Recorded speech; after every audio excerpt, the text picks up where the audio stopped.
In the mid-afternoon of December 13, 2025, a routine winter day at Brown University in Providence, Rhode Island, turned into a nightmare that would ripple across campuses, scientific communities, and the nation. It was the second day of final exams. Stress was high, minds were focused, and hallways were busy with students preparing to finish one of the most demanding semesters of their academic lives. But just after 4 p.m., in a first-floor classroom of the Bruce and Holly Engineering Building, gunfire erupted. A shooter, later identified as Claudio Manuel Neves Valente, opened fire at students gathered for an exam review session.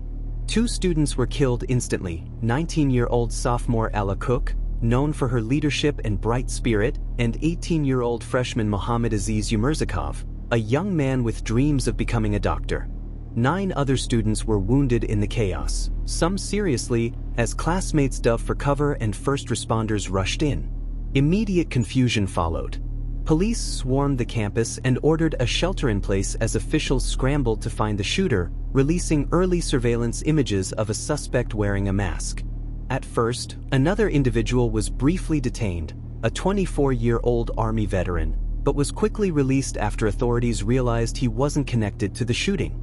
4 days, law enforcement across multiple agencies, from the Providence Police Department to the FBI, combed through leads in a searchable and tense manhunt. The community was on edge. Closed streets, checkpoints, and alerts became part of everyday life as investigators pursued every clue. Then, on December 15th, a second tragedy struck in Brookline, Massachusetts, about 50 miles north of Providence, where 47-year-old MIT physics professor Nuno F.G. Loureiro was found fatally shot outside his home. He was one of the United States' leading scientists, heading the Plasma Science and Fusion Center at MIT. To the shock of many, authorities would soon confirm that these 2 violent events were not unrelated. Investigators traced the connection through surveillance footage showing a gray Nissan car with Florida license plates near both Brown's campus and Loureiro's residence. It was also linked to a storage unit in Salem, New Hampshire, a location that would soon become central to concluding the manhunt. In a twist that underscores the growing role of online communities in modern investigations, authorities credited a Reddit tipster, known only as John, for helping break the case by pointing police toward the suspicious gray Nissan seen in surveillance footage.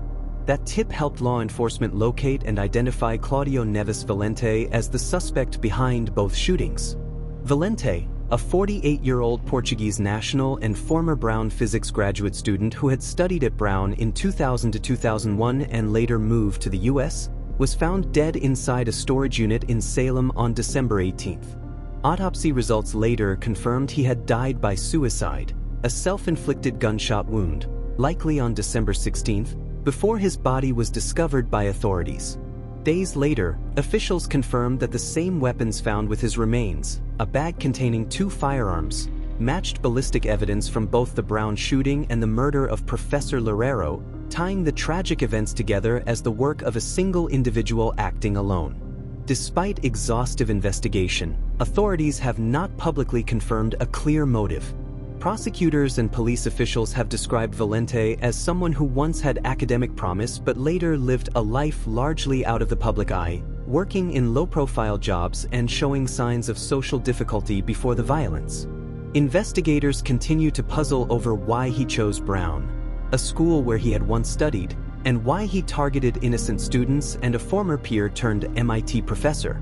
The shootings left not only families mourning, but a broader conversation about campus safety, mental health, and the unpredictable trajectory of violence in America. In memorials across Providence, Boston, and online, students and faculty alike have remembered Ella Cook and Mohammad Aziz Umerzakov as bright, promising young lives cut tragically short. Meanwhile, the death of Professor Loureiro has reverberated through America's scientific community, which lost a leading mind in the field of physics. Though the suspect is no longer alive to face justice, the impact of these events, a campus transformed in minutes, a grieving community, and unanswered questions about motive lingers. And as the nation reflects on this tragedy, authorities and citizens alike continue wrestling with how to prevent such journeys into violence from ever starting in the first place.